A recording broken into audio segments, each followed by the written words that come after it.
What's up, everybody? Welcome back to the Toasty Podcast. I am so glad to be back right in front of y'all's beautiful faces.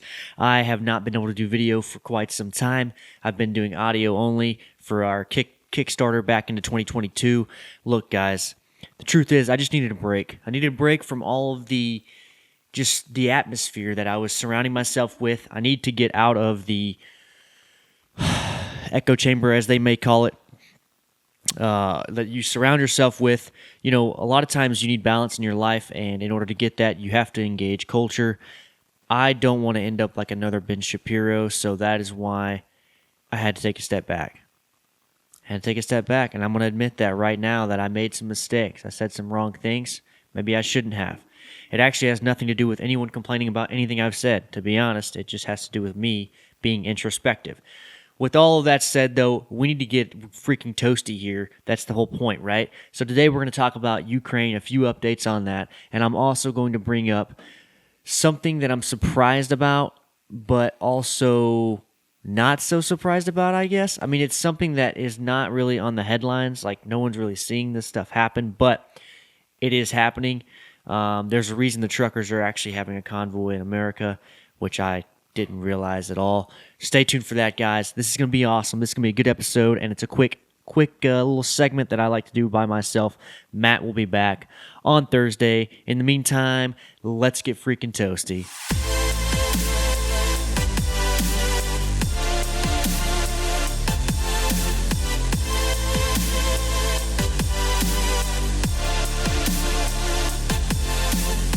So as you guys can see, I have a new setup behind me. Not really much going on, just a normal black backdrop. Well, dark blue, but whatever. I've changed it up a little bit. It's not like the room, the studio you guys have seen before. It's a little bit different. It may change again. I don't know, dude, but right now we're going with this. So let's continue like I normally do. Let's get it done, man, with some freaking articles. This one's from Reuters. I don't really know how people want to pronounce that. Anyway, Ukraine's president seeks international trade embargo on Russia. Now, here's the thing. That's the headline, but I can tell you a little bit of background. Zelensky has wanted help from other countries in this war that they're in. I don't know what to think, if I agree or not. Look, there's a lot of propaganda surrounding this current situation that we're in, or we're not in, that they're in. And, you know, it's hard for me to determine whether or not we should just be all about it, if that makes sense. We went from 1 second talking about COVID and how it was the death of humanity to it's gone, like, very quickly. And all of the mainstream media now is on kind of the same like narrative, and I hate saying that word.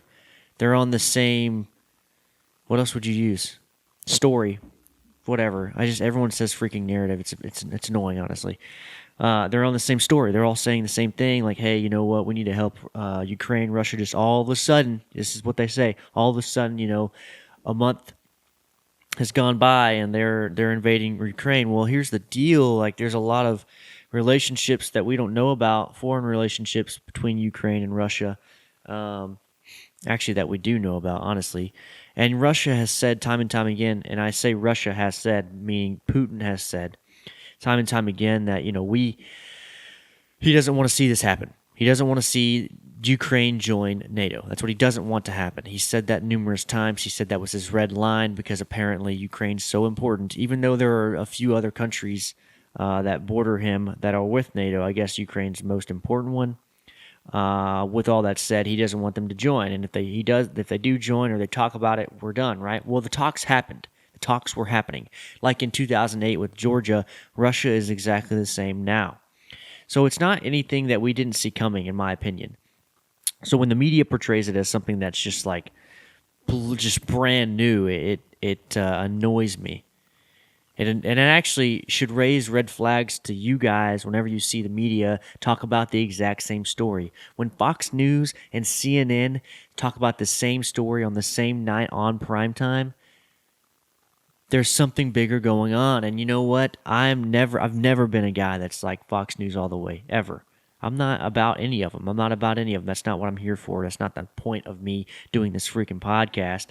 I want you guys to see some things that happen behind the scenes. Maybe you don't have time to look at all these articles or do some research or whatever. I don't care. That's what I'm here for. But here's something we're going to find that's not going to be good. That headline that I just read off for Zelensky seeking help, he does seek help, and he wants freaking embargoes and trade things happening to Russia, which we're doing that. The issue that could come to fruition if we keep doing that type of thing and coming to Ukraine's aid is that Russia might get obviously annoyed with that. And he might, and Putin might think that we're going to go further, that we're going to do more than just those sanctions. Or, the flip side, the positive thinking here is that China might deter China from Taiwan because they see how much trouble Russia's having with Ukraine. I mean, that is one thing that I've heard on, like I listened to All In podcast, and I think David Sachs mentioned that. That's a good point by him. He, was saying that, this could easily deter China from doing that. And I don't think it was David Sachs. It was actually Jay Cal. So my bad if you guys listen to this. Sorry, All In podcast. But anyway, Ukrainian President Zelensky called on Monday for new international sanctions against Russia over its invasion of Ukraine, proposing a boycott of Russia oil and other Russian exports and a halt of exports to Russia. Now, here's the thing. Before this, we hadn't done anything to their oil. We were doing everything to everything else. We were just cutting off Russia in a way from everything else. Freaking Apple decided they're not going to sell products in Russia. And you guys heard that on the last podcast episode with Matt. I asked him, if we're cutting off products, are they explaining why they're cutting off products to Russians? Like, do Russians actually know when they get on Apple.com that Russia is doing this thing and it's probably not the best thing in the world as far as war goes? And it's not all fun and games, and the media they see is probably also propaganda. Apple doesn't explain any of that. No, when you go to Apple's website, you go to buy a product, it says, currently not available for delivery, sorry. That's it. So where's the explanation? It's not there. So Russians have to seek it out. And sometimes when Russians seek out these things, there's potential for harm to happen because they're not in a state of freedom. This is all coming from me sitting behind a table telling you these things. But anyway, so when they decide to block oil, that's going to be a big deal, you would think. Now, I hear a lot of other people say, a lot of people on specifically social media, so take this with a grain of salt. We shouldn't be doing that because, we can make our own oil and we can do all these things and ramp up our energy production, which all those things are pretty true to an extent. But no matter how you look at it, we're still cutting off oil from Russia. So, there's still consequences that can happen from that. So I don't think it's a matter of just completely cutting off someone. Look, the more we alienate Russia, the more repercussions we may face or other countries may face. Repercussions, consequences, however you want to look at that. And, we need to take a step back and think about those things. I've heard some people mention doing hey, we're going to reconvene on this NATO thing in 5 years with Ukraine. But the problem we face now is that I think Putin is in. He's in. He's all in. If he wasn't all in, he would just be like, I'm good. But he's already used the resources and spent the money and gone in, and he's not going to back down because of the type of leader that I would think he is, judging by how he's been in the past. He'll keep going just to do it. Even if he was losing, I think he would still go for the principle of the matter. He seems like a very principled person. So I don't know if this definitely is not a time for us to come out and show them our balls at all. I don't think America should even be close. I think we should be trying to touch Ukraine with a 10-foot pole, maybe longer. We need to try to stay out of this as much as possible because, as Matt has mentioned on my previous episodes of the podcast, if we involve ourselves, we are asking for bigger countries than Ukraine to also get involved, and bigger countries than Ukraine on Russia's side to also get involved, and potentially, depending on how Xi sees this, for China to get involved as well. So people, I know people want to jump to conclusions, and they're like, World War III, right? But this is why I said what I said last week on Facebook. If you guys follow me on Facebook, I may have said this on Twitter too, I'm not really sure. But I just mentioned that, it's, you guys need to chill out, relax. The general public needs to relax because we have zero idea. Even the media actually needs to relax. We have zero idea what this thing means, what any of this means, and now a week later, here we are. This could be a big escalation. It could also be a good, nice, slow de-escalation. Okay? And none of this is good. Like, I don't mean to say any of this is necessarily good. Like, obviously, war is bad. People are dying. It's not good at all. And, I don't think the average American even knows what that might be like. That sounds it just seems, everything around, looking at it, hearing it, it sounds terrible. It sounds horrible. And, my heart goes out to Ukrainians. My heart does not go out to Ukrainian governments. My heart does not go out to Russian governments. My heart doesn't go out to our government. My heart goes out to Ukrainian people that probably have no idea what's happening and why. Or the Russian people who have no idea why they're getting sent to war either. See, so I'm just trying to be, is it apathetic or empathetic? I'm trying to be empathetic, I think. I'm not an English major, so not going to happen. But after that happened, you'd think that I'm talking all this talk about us cutting off oil and stuff. Well, guess what we did, or we're probably going to do, or supposedly, this is another Reuters thing. It's actually on Financial Post, but it's from Reuters. The Biden administration is willing to move ahead with a ban on Russian oil imports into the United States without the participation of allies in Europe. Two people familiar with the matter. See, that's phrase, two people familiar with the matter. Just people familiar with the matter. I don't really like it, so I don't really know how much of this is actually going to be true. But President Joe Biden is expected to hold a video conference call with the leaders of France, Germany, and the United Kingdom, and he may have already done this. This may actually be old news. This is 7 hours ago this was posted, so today, 7 hours ago. Today is Monday, March 7th, so if that gives you guys an idea of what's going on here. I do these things in the evenings, so. Anyway, he's expected to hold the video conference with France, Germany, and the United Kingdom on Monday as his administration continues to seek. The White House is also negotiating with congressional leaders who are working on fast-tracking legislation banning Russian imports, a move that is forcing the administration to work on an expedited timeline. Okay, meanwhile, we need to figure out how we're also going to ramp up our own energy production. It doesn't happen overnight. No way, Jose. And I haven't seen any big news headlines on how we're planning to do that. Get an engineer involved and ask him how we're going to do this crap. I don't know. Whatever.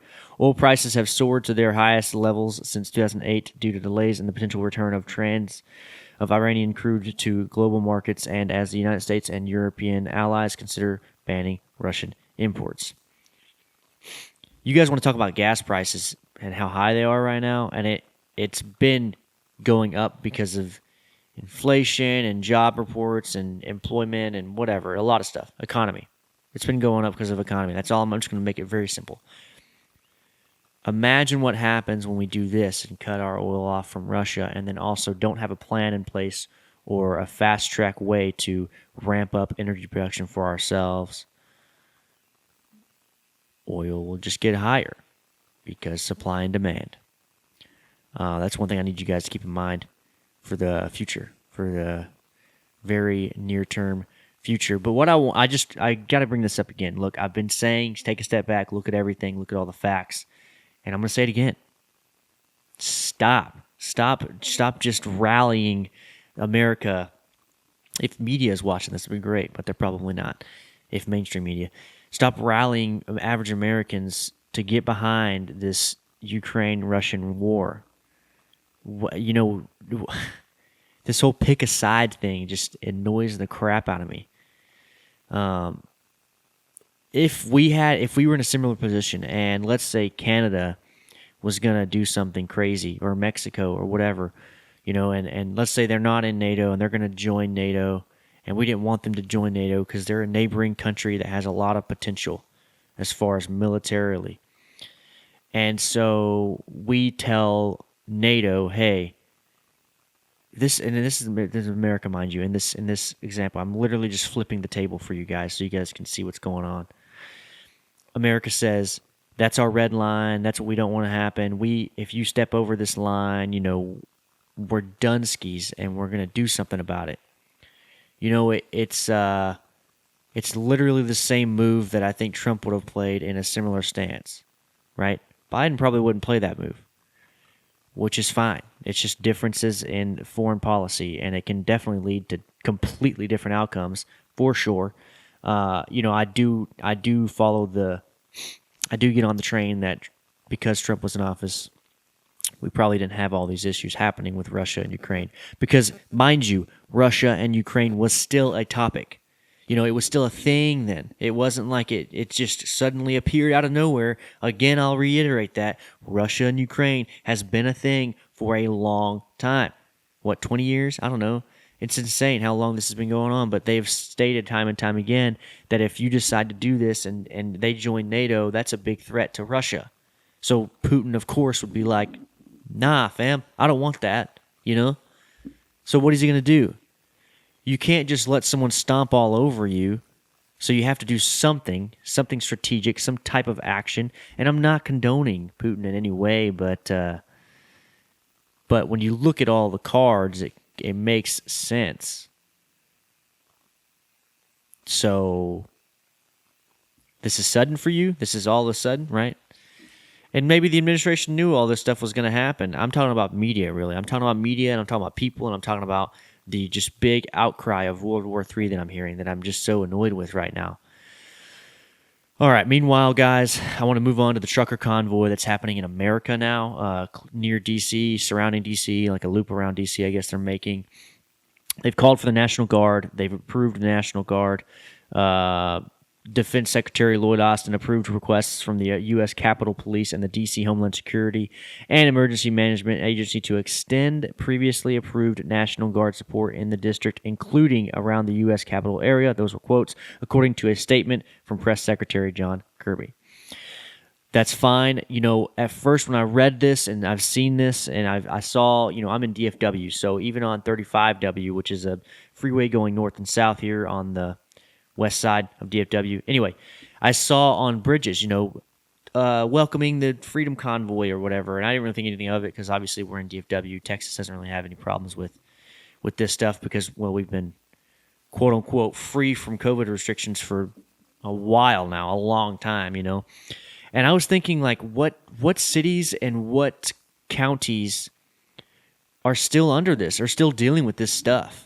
Because it's a freedom convoy for COVID, right? Vaccinations and stuff like that. But I thought we were, I've been in my own little bubble in Texas, and I thought maybe we were done with it. Apparently not. Apparently this is still a thing. This is still going on. People are freaking just cut down, restricted, and some of them still have to be forced to get vaccinations. I think New York City just now lifted more COVID restrictions. So what the heck? And then I've talked about this on the show before. I think 2 episodes ago, my brother, man, he is living in Washington State, and they still have restrictions. As far as I know, last I checked, this is like a week ago. So he still has to wear a mask everywhere, and they ask for your vaccine certification to get into a lot of restaurants. It's still going on. This is still happening. So I'm amazed, and I've always wondered if people in that situation at this point are just like cool with it now, or is it like do they know what it's like, in another state? The difference is that's just such a dramatic difference. So it just surprises me that they wouldn't see that. Similar to how Russians may see Putin or may not see Putin. They may see him as a bad guy. They may see him as a good guy. Who knows? Because of the media. They may see him like that. I don't know, man. But anyway, after I thought about this stuff and I was, thinking about, well, what the heck are they even here for? I thought America was pretty much done with that stuff. Then I run across something that's happening right now that... So apparently, hear me out, Navy SEALs were being denied from being deployed because of their vaccination status. That was current. That was happening. A federal judge in Texas actually blocked it. So he basically said, nah, you're crazy. Well, this same defense secretary that I just mentioned earlier with the Freedom Convoy is also involved in this. In the 42-page filing, Defense Secretary Lloyd Austin argued that by not receiving the vaccine, SEALs were put at a higher risk of needing medical evacuation, in quotes, and it could impair the ability to safely and effectively work, in quotes. Okay, Mr. Lloyd Austin, I want to see if he would actually do what these SEALs are going to do. That's all I have to say about that. The Navy SEAL, maybe he's just going to be undercover somewhere at a desk job. I have no idea how that crap works. Maybe he's actually doing what all the movies portray them doing, like underwater freaking sniping. I don't know, whatever. Either way, it's something that this guy probably wouldn't do. Most people wouldn't do anyway, and can't do for that matter. Navy SEALs are freaking the highest of high as far as Navy goes. As far as a lot of the other militaries go, they're on another level. Performance-wise, stamina-wise, endurance-wise, all of that. They're just amazing human beings. So, and to say that they're going to give a crap about when they go out in the field, and potentially are getting shot at or whatever, or in a high-stress situation, they're going to care about a vaccine that they did or didn't get, it blows my mind. It's beyond me. I don't know why the heck that matters at all. So, Lloyd Austin, why don't you be a Navy SEAL then? Because apparently you care about vaccination so much. You're vaccinated. I can see it. I mean, I could, you know what? I'm assuming that he's vaccinated. What if he's not? That'd be great. Would be hilarious, and I wouldn't be surprised with all the hypocrisy we've seen from politicians and mainstream media in the last 2 years, for sure. The department also noted that from 2015 to 2021, the Navy received 83 religious exemption requests for vaccines. Since COVID-19 vaccination, the Navy has received more than 4,000 religious exemption requests. The reason it's stating this stuff is because these same Navy SEALs, I think it was about 20 of them,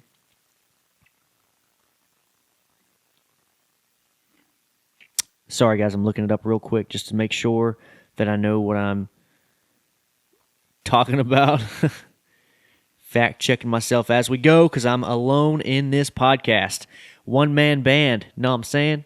The department also noted, so basically what they're saying is these Navy SEALs are requesting religious exemption, and this guy, Lloyd Austin, is trying to basically block that. He's trying to say that the federal judge ruling from Texas judge, is wrong, so he's trying to appeal that because that he originally blocked the deployment vaccination issue. And then Lloyd Austin's over here like, no, I want to appeal that, and then also block them from being deployed. This is insanity. It's just a lot of bureaucracy that doesn't need to happen. And imagine this. This is where your tax money is going. It's going to the absolute stupidity and back and forth rhetoric of these guys. Dude, I'm going to remember that name for a while. Lloyd Austin. Wow, that guy. What a guy. Anyway, so we move on to another article stating the same type of stuff, of course. It's by TheHill. Pentagon asked Supreme Court to let it curb unvaccinated Navy SEAL deployments. It's interesting how the different headlines are. So if I go back to the article I was reading earlier, look at this. This is a justthenews.com article, which I have seen maybe once or twice, this website. But guys, before you bash me for all my articles and all my sources and say I'm stupid and where the heck are you getting this information from, I use ground.news or just ground news. But if you go to the website, it's ground.news. They have an app that's ground news as well on all devices. It is the number one source that I use for all my news articles. It aggregates all the different sources for any single story that you can find, right? So whenever I go to ground news and I see top stories and I see whatever stories I'm going to talk about and I decide, you know what, I choose these. Ground news, I choose you. Anyway, Pokemon joke, that was super nerdy. I apologize. Look, they aggregate them all. They give you the left and right bias. They give you the center bias. They give you all that. They spread it out all over the place for you, and they tell you here you go. Here's 20 news outlets that have the same exact story, and then you can go and you can trace and you can find where the story actually came from. That's why I like ground news. I like ground news. I don't like reading like the article that I read earlier that I probably shouldn't have from the source. Look, I read it at Financial Post. Turns out it's from Reuters originally. Well, turns out Reuters says it's from the. Let me go back and read it just so it's not paraphrasing. Two people familiar with the matter. So that's what I'm talking about right there. That type of stuff. That chain of where it comes from and the sourcing and all that crap. You got to pay attention to that. Otherwise, you're just reading, gobbledygook, as it were. That was like a who would say that, like Cindy Lou Who or some crap. The Grinch. Yeah, anyway, guys, that's what I wanted to talk about, and the different headlines here, after I went into that long tangent, that rant, I'm sorry. Biden administration appeals to Supreme Court to stop unvaccinated Navy SEAL deployments. Now look at this. That headline makes sense. It's straight up. It tells you what's happening. Biden administration appeals to Supreme Court to stop unvaccinated Navy SEAL deployments. And that's what I just told you. I told you the story. I told you what's happening. That is what's happening. Pentagon asks Supreme Court to let it curb unvaccinated Navy SEAL deployments. What? Let me read that again on the Hill and see if you understand what they're trying to say. Pentagon asks Supreme Court to let it curb unvaccinated Navy SEAL deployments. So it's very interesting how they want to spin these. That's the only reason I read these headlines like this is to show you guys, again, the framing of news outlets, because I'm all over that. I love talking about that. It's insane. It's absolutely insane. And once you have ground news and you go and see all these freaking sources for news, you'll know. You'll see the headlines, you'll be like, what the hell is this? The differences is insane. And then you know how they're trying to frame it, and then you know what they're shooting for whenever you read the article. It is crazy. That's all I got for you guys today. That is it. That's supposed to be a short segment. I'm sure I talked for way longer than I needed to, but that is the episode today. I hope you guys enjoyed it, and if you haven't already, please subscribe to the show or follow us on Spotify and leave us a freaking review, because that does actually help. That's all I need right now is reviews. In the meantime, you can go follow me. That's at TheRealSkyDay on Twitter, and see you guys next time. Toasty.